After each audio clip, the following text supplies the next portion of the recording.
Nigeria, by extension Africa, battles a growing youthful population and with little or no meaningful engagement leaves a ticking time bomb on our hands. We are a blessed continent with great wealth, both in people and material. Our focus on ways remains driving conversations that affects us all. Topics in the news, social concerns, politics, leadership, governance, empowerment, resource management, conflict management, finance, SME sustainability, technological innovation, food security, health, education, brain drain, our well-being, citizenship, and much more. Our goal is to continuously drive these conversations, keep them burning at the table to effect a positive change, both for our nation and continent. Ways, what are you saying, has a secret ingredient that completes the conversation every single episode, and that ingredient is you. Our past conversations shaped our yesterday. To shape our tomorrow, we must keep talking. So, I want to hear you. Be a part of our live conversations Mondays through Fridays. And let's all have our say.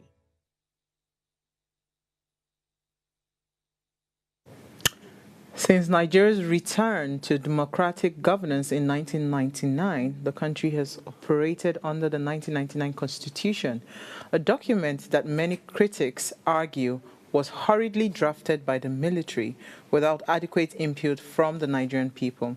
Despite over 2 decades of democratic rule, Nigeria continues to face persistent challenges such as insecurity, ethnic tensions, electoral irregularities, corruption, and weak institutions. Now, these issues have raised critical questions about the effectiveness and legitimacy of the current constitutional framework in truly representing the will and interests of the Nigerian populace. Constitutional reform, therefore, is not just a legal or political exercise. It is a fundamental step towards deepening democracy, fostering national unity, and ensuring good governance. A reformed constitution that reflects the aspirations, diversity, and realities of Nigerians can provide the foundation for accountable leadership, inclusive development, and lasting peace. It's another beautiful episode on your favorite primetime show, Ways. My name is Usayome Saleh, and today we're discussing constitutional reform, making democracy work for Nigerians. Now, remember, Ways is all about you. You are the wine Ways, so be a part of the conversation every single day by adding your voice to the discussion. You can also head on to our YouTube channel. It is at Official Upgrade TV. Hit the subscribe button, like, share, invite families and friends to watch and follow the conversation. Of course, when we open the phone lines, we'd love to hear your thoughts on this topic. As always, let me allow you ponder on my quote for the day. It is therefore on this basis that I lean towards the advocacy that calls for constitutional reform that will not just recognize traditional institutions in our body of laws, but also define the responsibilities of their offices. And this was from Atiku Abubakar. All right, we'll delve into the conversations around constitutional reform and how we can make democracy work for us as Nigerians. But first, let me run off on a break. When I come back, I'll let you in on my news interest for the day. Stay with me.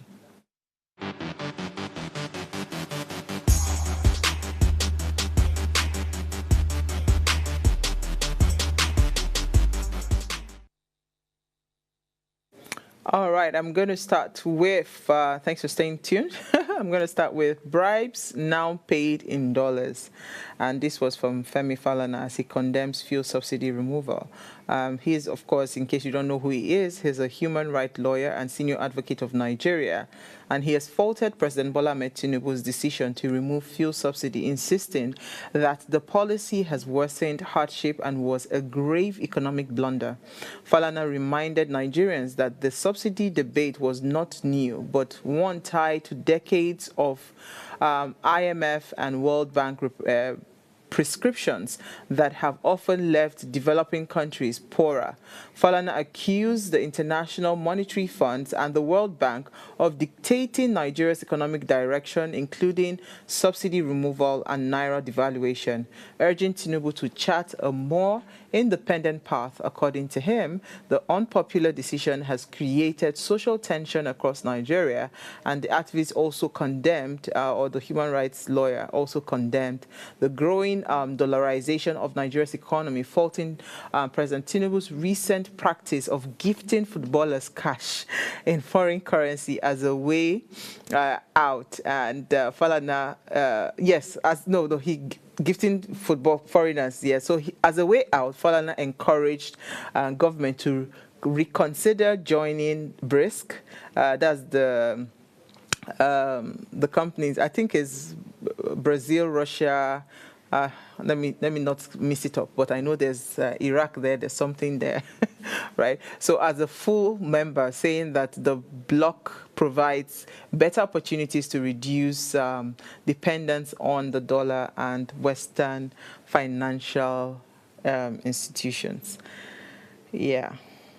I don't know how the dollarization is linked to Super Eagles. The recent Super Falcons, what's it called, coming to, giving them gifting. I think they were gifted $100,000. But in fairness, right, I'm trying to get, so in fairness, the issue around dollarization has been it's been on for a very long time. It's not a today transaction, right? It's not a today transaction. So yes, let me get the right names. So it's Brazil, Russia, India, sorry, not Iraq, China, and South Africa. So those are the companies that Falana is advocating that Nigeria should join. Where would they put the N? I'm just asking. So Brazil, Russia, India, China, and South Africa. Yes, because I thought I missed it. Yeah, so dollarization is not a today transaction. It's been on for a while. When the president was actually campaigning, especially at the primaries level, if you remember, what was given to the delegates, it was dollar. Dollar has always been in our transactions when it comes to, because of the bulky nature of the naira. So when it comes to issues around either trying to lobby for positions and all of that, there's always been dollar transactions. So I don't know why you are tying this to Super Eagle. Super Eagle matter, Super Falcon matter is just recent. But I hear you and I understand. Would I say it was an economic blunder for the subsidy to have been removed? I wouldn't say that. What I would say, it is just, for me, I've always said it and I'll continue to advocate that we should have a lot more transparency when it comes to how we handle the entire, oil and gas sector in Nigeria. There's so much shroudiness and not much information, no transparency. Okay, so the subsidy has been removed. How, so how did, like literally, let us have a transparent book to see, okay, how much was recovered from subsidy removal, what was it spent on, or where is the money? It's just accountability and transparency that I am even clamoring for. I wouldn't say removing of subsidy was an economic blunder. I don't think I agree with that. It was a good decision because everybody agrees that subsidy was really killing us, especially because so many portfolio companies, that don't import fuel, and they come out and say, oh, they imported XYZ, and they are being given money that they didn't really work for. So I would say it's more of the transparency within that entire process that I am questioning, not so much of the removal of the subsidy. That's what I would say. But I hear your sentiments, the senior advocate of Nigeria, but that one is already water under the bridge. How they call that thing? It's gone. So let's just move on. We can't cry over spilled milk. He has removed the subsidy. What's the way forward? I think what is most important was that there was never really a foolproof plan as to cushion the effects of the subsidy removal. So if we're really talking, it should be conversations around transparency and the plan, to just kind of like soften the hardship that Nigerians are facing as a result of the subsidy removal, as opposed to just removing the subsidy and calling it, because we can't go back to subsidy, sadly. All right, so emergency rule. IBAs defend 6 months tenure as opposition demands probe. Rivers State, as of course, Rivers State prepares for the return of Governor Simlai Fubara on the 18th of September, following the 6 months emergency rule in the state. The sole administrator, Vice Admiral Ibok Ete Ibas, retired, has defended his tenure, stating that he fulfilled President Bola Ahmed Tinubu's mandate and stabilized the oil-rich nation. However, the opposition parties called for an investigation on Ibas' tenure, particularly his management of the state resources during his 6 month stay in Brick House. Now, the People's Democratic Party also described Iba's 6 month administration as a waste of time, declaring it unconstitutional, a violation of democratic norms, and demanding an investigation. Of course, the new Nigeria People Party dismissed the entire 6 months rule under Ibas as an exercise in futility, claiming it lacked legitimacy from the onset. And the Labour Party also criticized the emergency rule, alleging it was designed to protect the interests of the President and the Minister of the Federal Republic of Nigeria, that's our Federal Capital Territory, rather, Nyesom Wike, rather than those of the people in Rivers State. So in contrast to the opposition stance, the All Progressive Congress, of course, praised Ibas for maintaining peace and upholding the rights of citizens during his time as sole administrator. With a few days to the end of his tenure, the sole administrator commenced the transition process ahead of the president's reinstatement of the suspended governor on the 18th of September. So this conversation around Ibas, I don't even think I want to put my mouth inside. But okay, sure, I will put my 2 cents, as I would always do.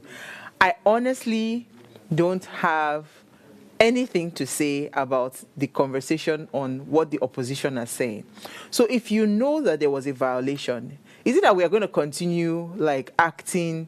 I don't know how to explain it. So you know there was an opposition. There was a violation of the rule of law.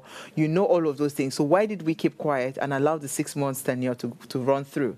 Why was there no proper direct confrontation to the presidency to say no, this is not going to work?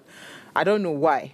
We kept quiet. 6 months has passed. I'm just hoping that the governor is actually reinstated, because I'm just hearing too many drama around even that. But I don't know. Honestly, when it comes to Nigerian politics, I am trying just to stay sane and be, keep my sanity. So I'm not going to put my mouth inside, but I'm just asking, why did people keep quiet for the 6 months to elapse? You say that it is illegal, it's illegitimate, it is this, it is. Why did we keep quiet? Why are we allowing impunity to reign? That's the only question I want to ask. All right, so I'll move on to my final story. The management of University of Nigeria, Nsukka, that's UNN, they've banned all social activities on campus beyond 6 p.m. The directive is contained in a statement signed by Mr. Inya Egu, the acting public relations officer of the university. The directive, the university said, became necessary due to the unfortunate incident that happened in UNN on the 12th of September, where a businessman that was identified as Chie Bonam Nweze, aka Power Autos, was said to have been stabbed to death. Nwanze was a guest during a bonfire night organized by the Students' Association of the Department of Archaeology and Heritage Studies in UNN. Henceforth, the UNN management has directed that all activities must be held strictly during daytime and under supervision of the University Security Unit. Social events of all kinds will not be permitted on our campuses beyond 6 p.m. Henceforth, the management, of course, said. And they also said that it was unfortunate that the fire event was hijacked by miscreants from a neighboring community who instigated violence. The management assured the public that UNN remains fully committed to ensuring a safe and secure environment for all members of its community, and will continue to take every necessary measure to prevent a reoccurrence of such an incident. It's just a sad situation. But regardless, I would just like to say that anybody that wants to commit crime, we've seen crime being committed in broad daylight. So I don't think it's a function of whether the event happened at night or the event happened in the daytime, right? So many things have been happening, even in the U.S. The unfortunate unaliving of one of the very vocal Christian advocates, right, was also unalived. Broad daylight, is a university situation. I think people should just be a lot more conscious now when you go to gatherings, because you never can tell. It's possible that you also might have some people that have targeted you, enemies from different places that you are not aware of. So they just monitor your movement. These days, I just try to avoid anything gathering, because you never can tell, what to meet in such places. So I just avoid it completely. So I'll move on to taking a break. When I come back from the break, let's discuss, of course, our constitutional reform and how we can make democracy, work for us as Nigerians. Stay with us.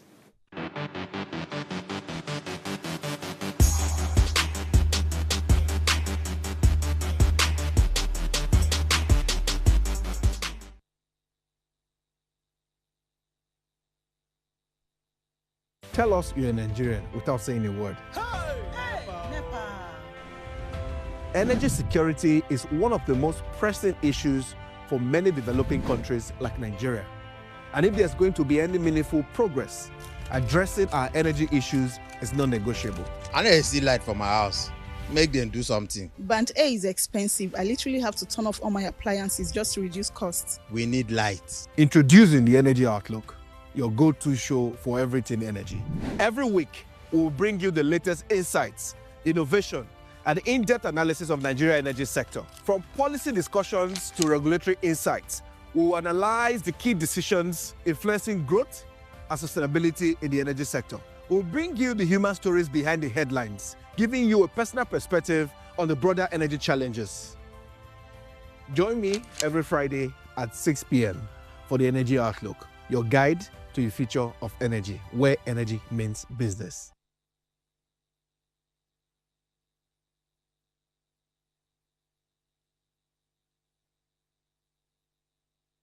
Life is made up of moments, some that fill us with joy, others that test our strength. Welcome to Heartlines. This is our space to explore the highs and lows of human connection, the love, the heartbreak, and resilience that shapes our life. From relationships to friendships, parenting to partnerships, and so much more. Every week, we share stories and conversations that define us, navigating love, separations, the struggles of parenting, dealing with anxiety and managing the pressures and stress of life. Real conversations that bring us closer, helping us heal, grow, and connect. So join me Mondays through Fridays at 10 p.m. for Heartlines, the show where we'll connect hearts, have real conversations with real people, one story at a time.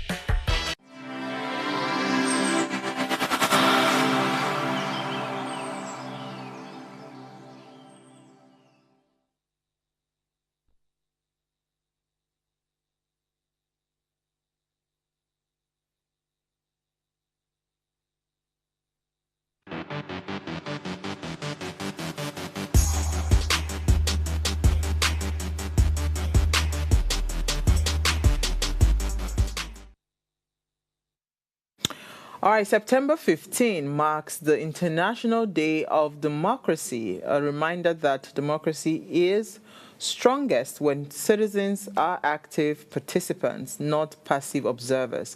In Nigeria, the Constitution serves as the backbone of our democracy, shaping how leaders govern and how citizens are protected. Yet many Nigerians feel that the current Constitution does not fully reflect their realities. For democracy to truly work, the Constitution must be people-centered, reflecting the will, voices and aspiration, of course, of the citizens. So joining me tonight is Tolulope Famoroti. She is the Program Officer, Yaga Africa. And of course, we want to discuss why constitution reform matters for democracy, of course. Thank you so much for joining me, Tolu Lokpaya. Thank you very much for having me here on the show, and happy International Democracy Day. Yes, so I wanted to just quickly chip in, since today is International Democracy Day. Does it really, is it something worth celebrating? Is democracy truly, what's it called, worth celebrating in Nigeria?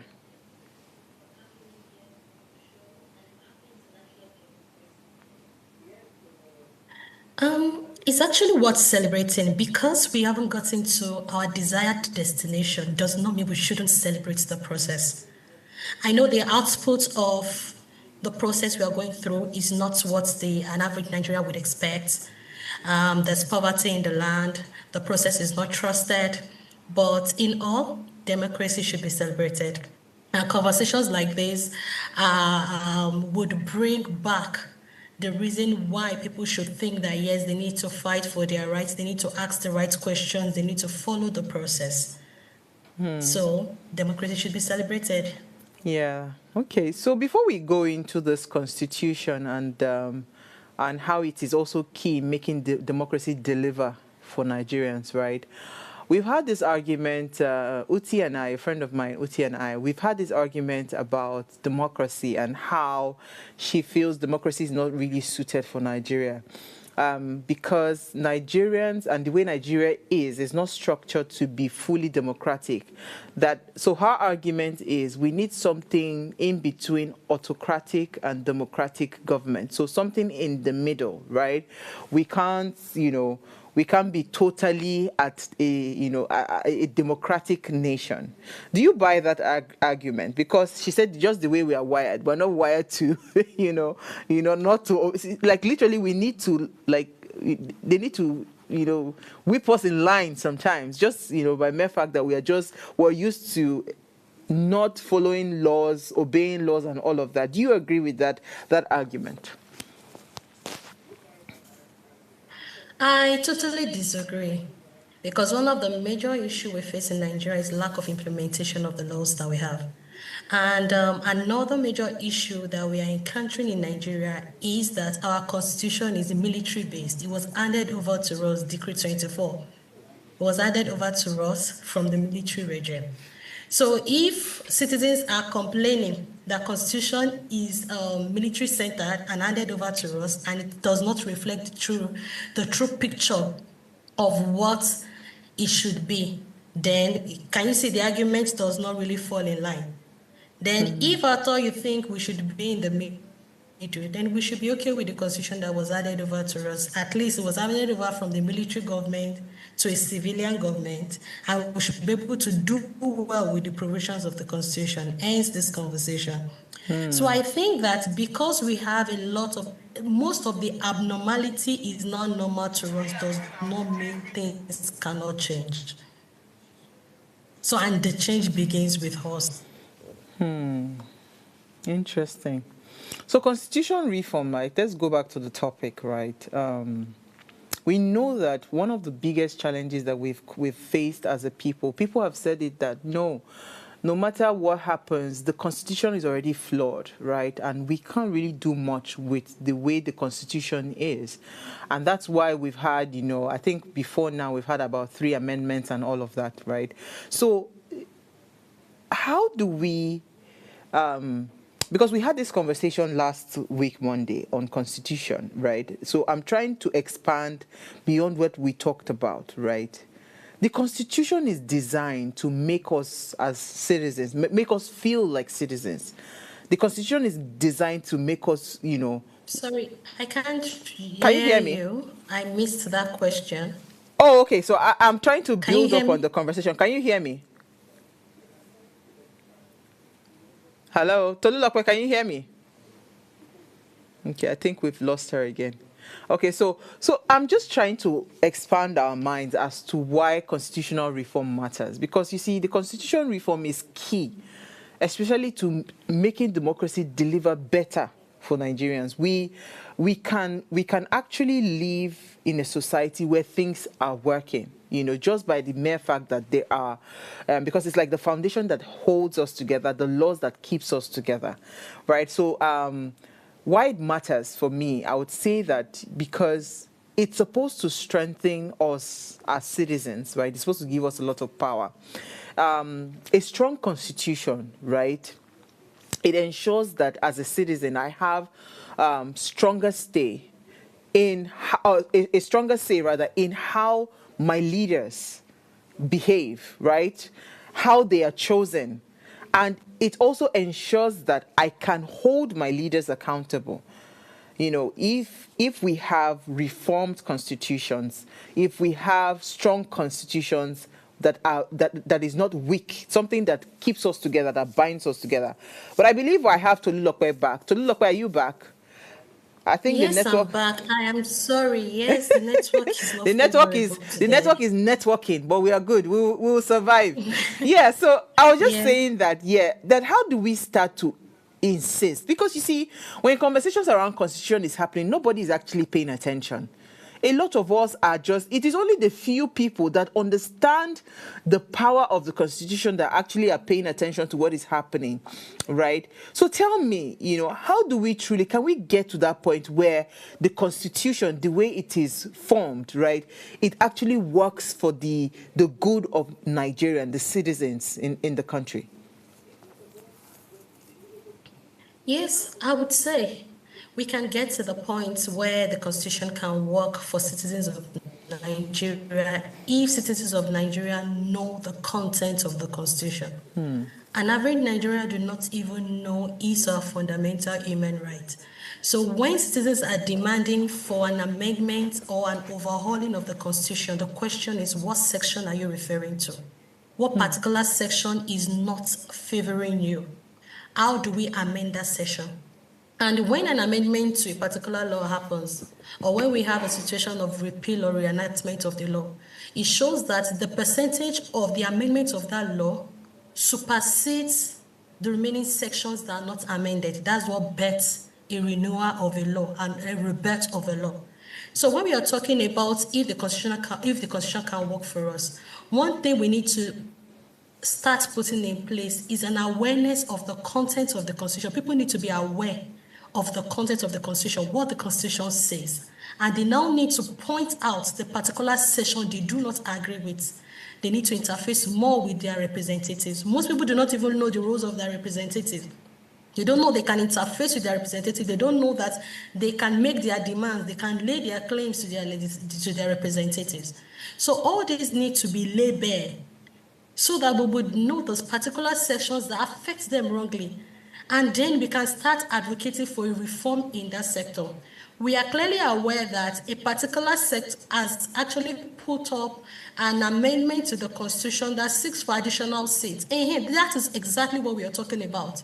If you say that we have low female representation at the National Assembly, and then we now have a law that is HB 1309, sponsored by the Deputy Speaker, seeking for additional seats, amendment to the Constitution to add more seats for female representation, and that is what we are talking about. So if Nigerians can go through the law, liaise with their legislator, and tell us the particular section that affects them wrongly, then we can be able to start advocating rightly towards the right direction. And when we say that the amendment to the Constitution is so much, it's enormous, and we can't just keep amending the entire section, then we can then propose a repeal and reenactment of the law.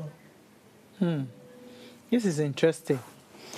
Because technically, right, this constitution is just supposed to protect us as humans, right? Protect our rights. It will allow us, it allows for expansion and clarification of fundamental rights that we have as people, right, to match today's challenges.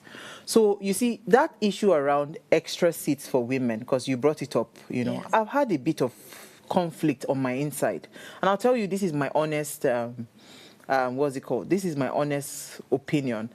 I hear that there's a lot, I know, no, rather not I hear, I know, and I hear people when they argue that there's a lot of underrepresentation of women, right? But I also know that the system is already suffering from, would I call it an over-bloated system, right?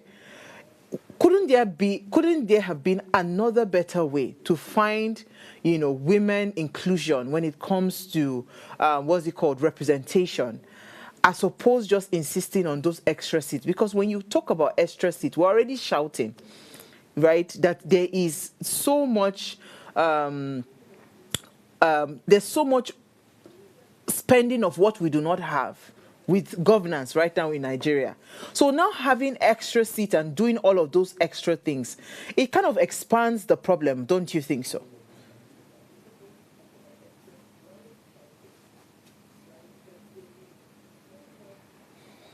So look, are you with me? My network is unstable, but I will assume I understand. Can you hear me? Yes, I can hear you. Go ahead. I'm saying that shouldn't we find Can a you hear better me? way? I can hear you. So my network is a bit, yes. Yeah, I was saying, shouldn't we find a better way to find a way to You can go ahead. include, to drive women and young people inclusion? That I know that they are marginalized, right? They are a marginalized group, and yes, they need representation in governance.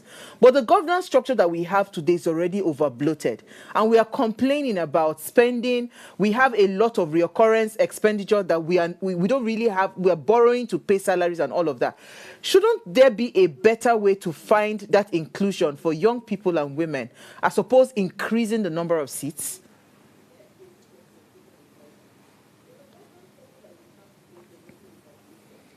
Okay, I would say that we actually have an amendment to the Constitution that allows for young people to run for office, which is the Not Too Young to Run law. That's the legislation that sought for the reduction of age for young people to be able to participate. But with regards to participation of women, we know that there are a lot of factors looking at the Nigerian system. There are a lot of factors that could prevent the successful representation of women or inclusion of women. And I would mention a few. We have cultural barriers. You would say that even we have a lot of state assemblies that do not even have one single female representation. No matter how much they try to get included, a factor will always come in. The cultural barrier is one.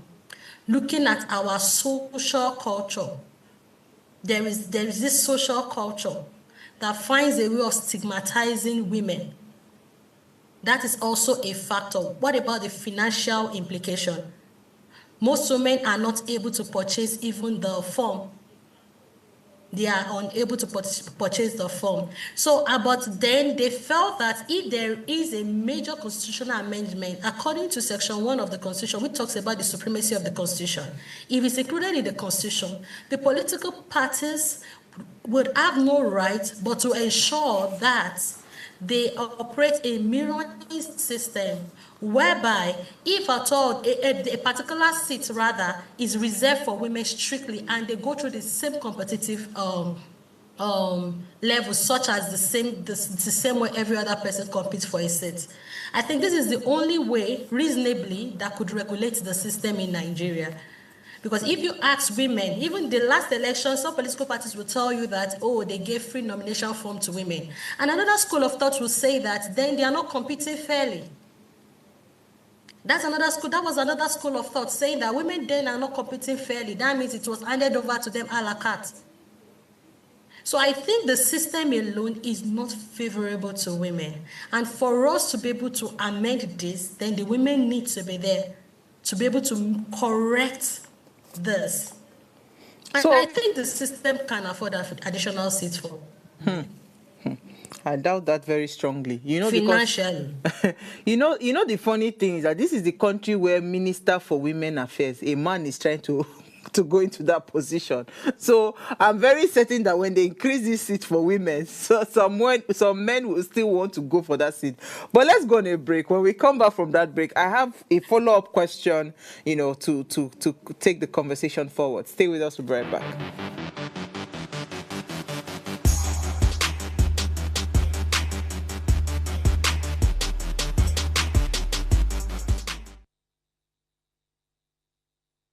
All right, thanks for staying tuned. If you just tuned in, constitutional reform, making democracy work for Nigerians is the conversation we're having today. And I still have with me Tolu Lokpefa Moruti. Please, let's hear what you have to say. Remember, you can join the conversation. Send us an SMS or WhatsApp to 081-803-84663. You can also leave us a message on our YouTube link, live links. We'll read your messages. Phone line 07025007749 or 0701424220. So, Tolu Lokpe, before we went on a break, I have a follow-up question. So I have studied politics in Nigeria, and politics in Nigeria is money politics, right? You have to have a lot of money. So even this not too young to run bill that have been passed is counterproductive as far as I'm concerned.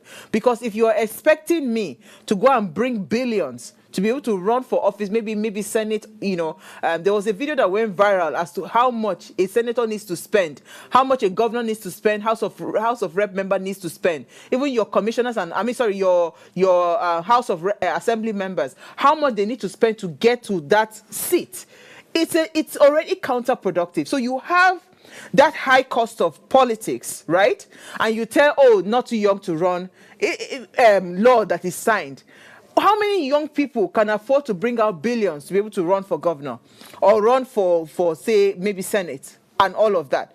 As far as I'm concerned, it's counterproductive. And as I said before the break, if we even create this extra seat, it just gives some people that are men will still go after those seats. Because it's this Nigeria that we are in. And you and I will have this conversation when that happens. Because I will tell you that some people would come there. My approach would have been, and help me understand this, the block of voters, the people that vote are women, right? If women came together and say, you know what, no problem, do whatever it is that you want to do. But this is our stand. Like, women start to make bold moves to ensure that, they put women, first of all, at the ballot papers and then vote those women into office. Would we not start to have a little bit of balance where political parties will begin to consider, think twice before they just hand over the ticket to anybody?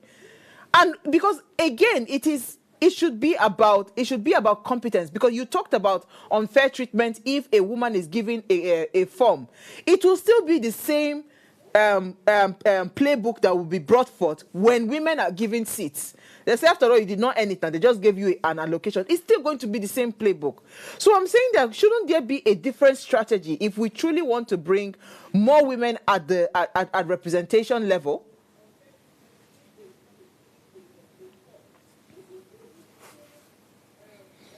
Oh gosh, I think we lost Tolu Lokpe. Not too young to run bill. I will start with that. Okay, because that was where it started with. Can you hear me? I can hear you now. Go ahead. So I said I will start with the not too young to run bill or law now that you mentioned. It's not counterproductive because it has produced young persons in office. At the moment, we have a 27-year-old House of Representative member, and that was made possible with the passage of the age reduction, which is a not too young to run law. We also have like a 24-year-old lady in Kwara State, I think 24 or 26-year-old lady, and this was made possible with the passage of the law. We've had young persons in office. However, it's not the desired number that we look forward to, but it's a step towards the right direction.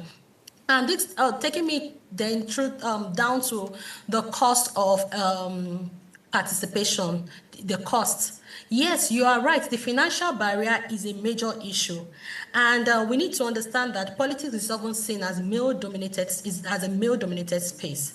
And if you are saying that women should come together, how many women are card-carrying members of a political party ratio compared to the men that are in the political party? We need to also look at that. And we actually need to understand that we have a deep-rooted patriarchic structure limiting female participation in leadership. That is a major factor that we need to consider. Recall that in the last assembly, we had a lot of gender bills that were presented before the House. But guess what? The percentage of men in the House were more than the women, and then the bills were thrown out. So, and this will not happen if we have a high percentage of women, or maybe an average number of women in the House. So issues like this are affecting the system.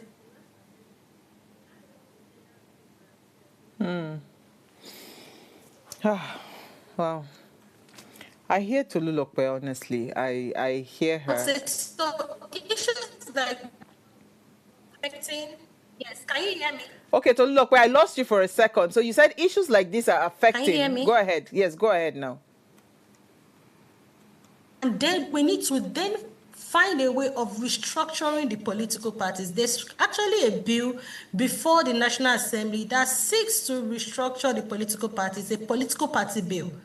So these are informations that need to come to the forefront, to the public, for people to advocate towards the right direction and see how the prices, the amount that is taxed on forms can be reduced and affordable to all and sundry, thereby not marginalizing some set of people, such as women, young people, and persons living with disability. We need to consider that, and we should ensure that the process is not elitist in nature. It's inclusive across board. But already, Tolulope, this is the point. It is already elitist in nature. Politics is for the elite. Politics is not. I agree. Do you understand? That is why there's a need for more advocacy and reform. Yes. So my fight is, how do we stop that? See, and you'll be shocked, Tolulope. There are so many women, female card-carrying members in political parties. You will be shocked. I mean, I see them at on election days. They are the ones that monitor and do all of those things for their political parties. Do you know the problem that we face? We don't find more females mentoring the younger females coming on board. I'm not justifying the patriarchic system, but there's a need for us to find a different approach to the system. Okay, so one of the main reasons we need this constitutional reform is because it's going to encourage responsive governance, right?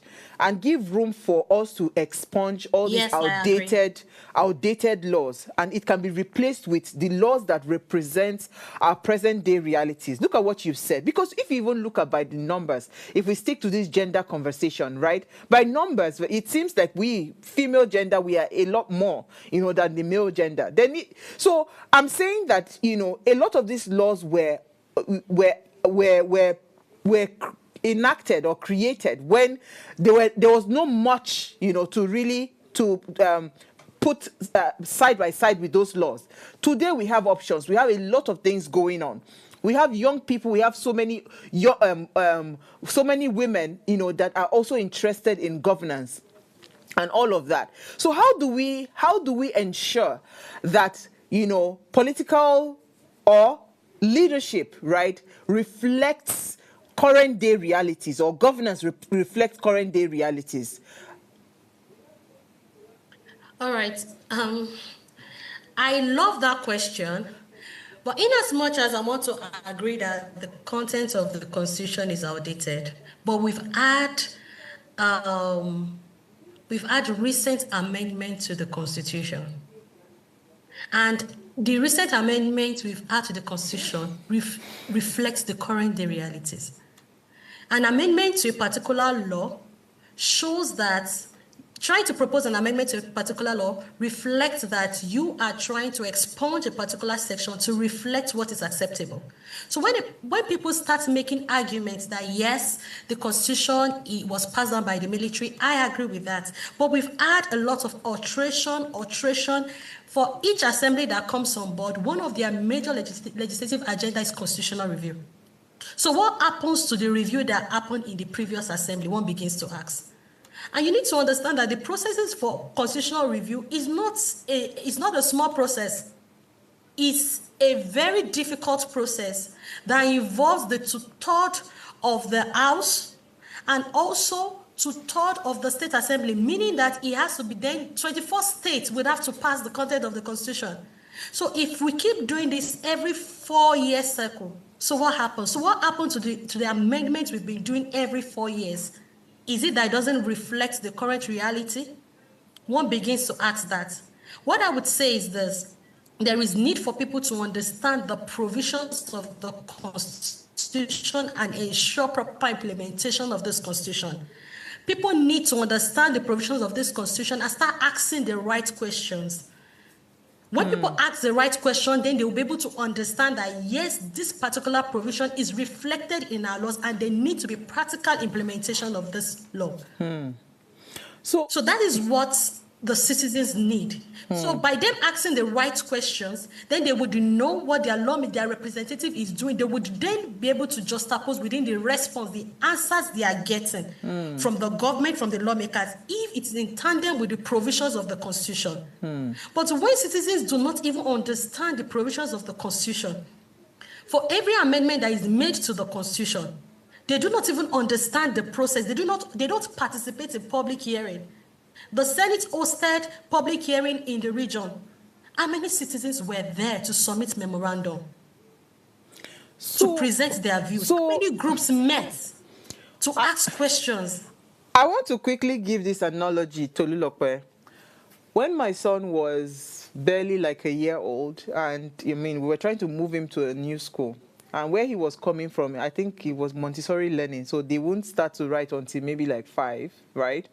But where he was going to the school, they encourage children to start to write from a very early age. So part of his test was for him to write 1 to 10, and he couldn't write it.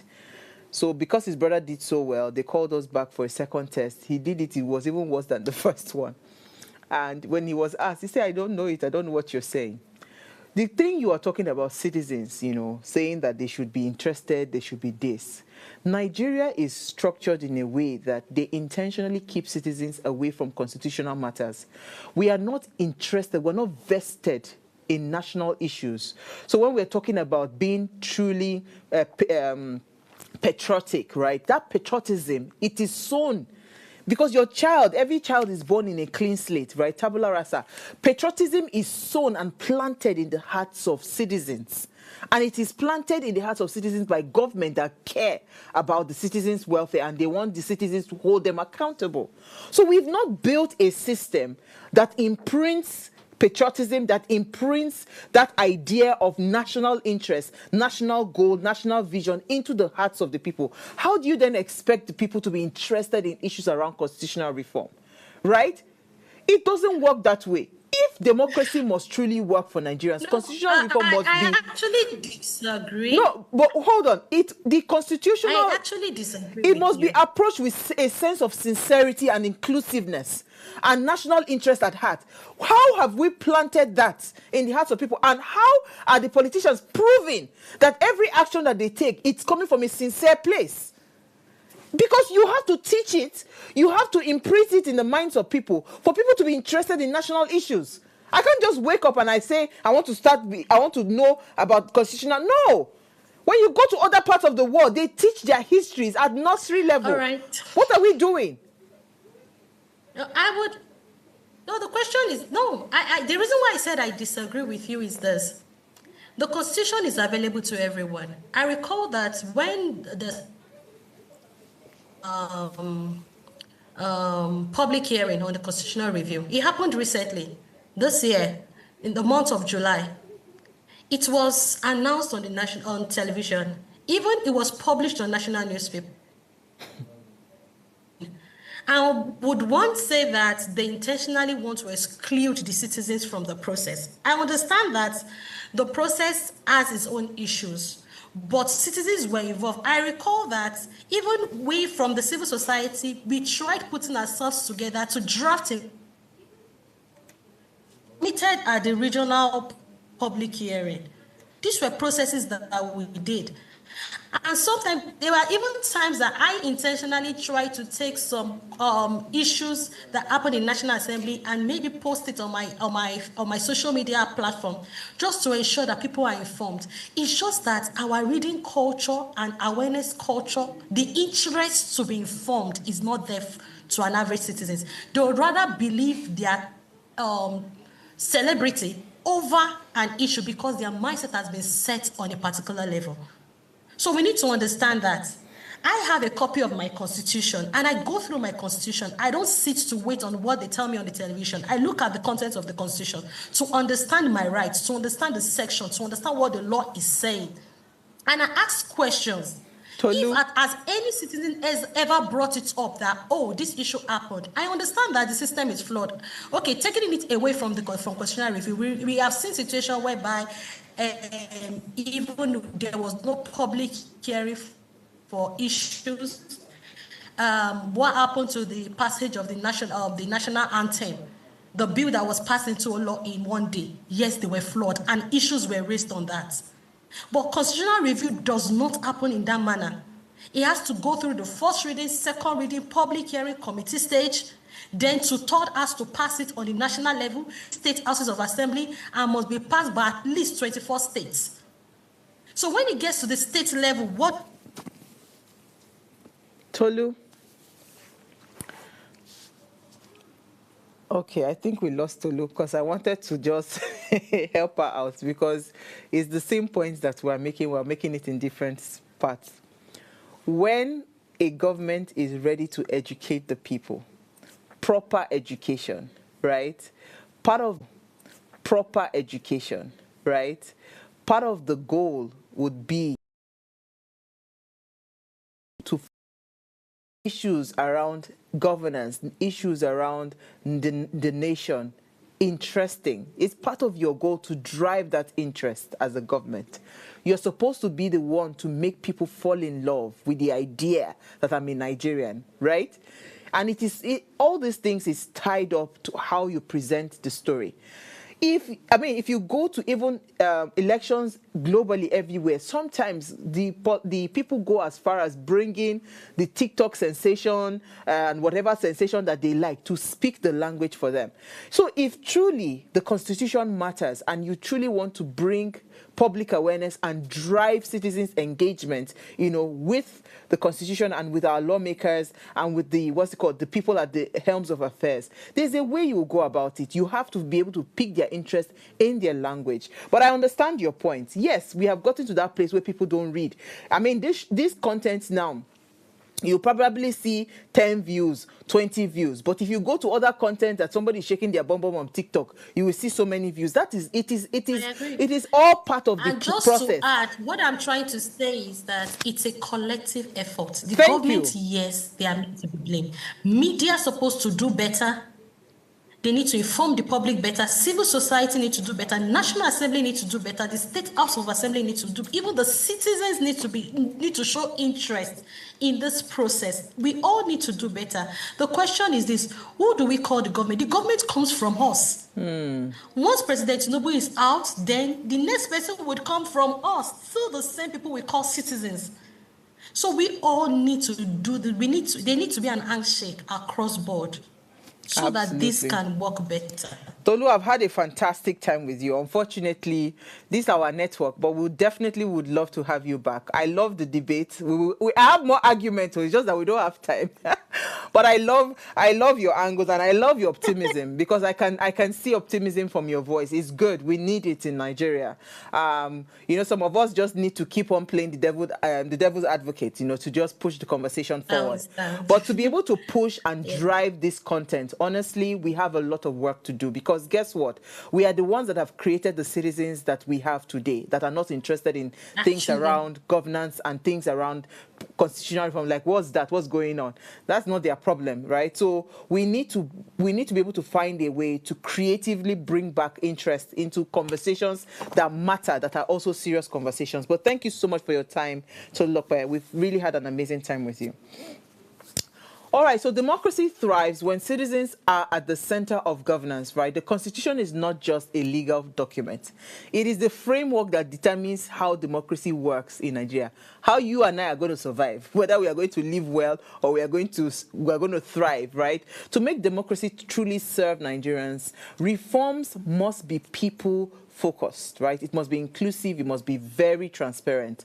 And you see, for us to be able to drive some of these engagements, we as citizens need to get to that point where we are now interested in the things that matter.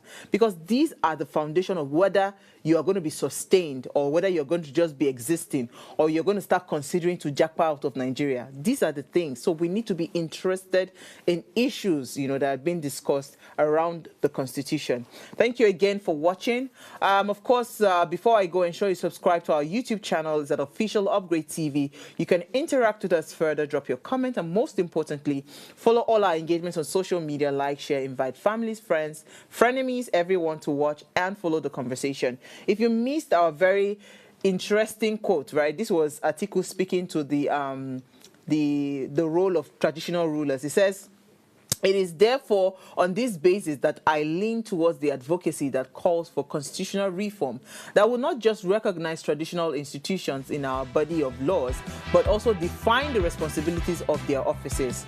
I'll see you guys tomorrow, 8 p.m. Enjoy the rest of your evening.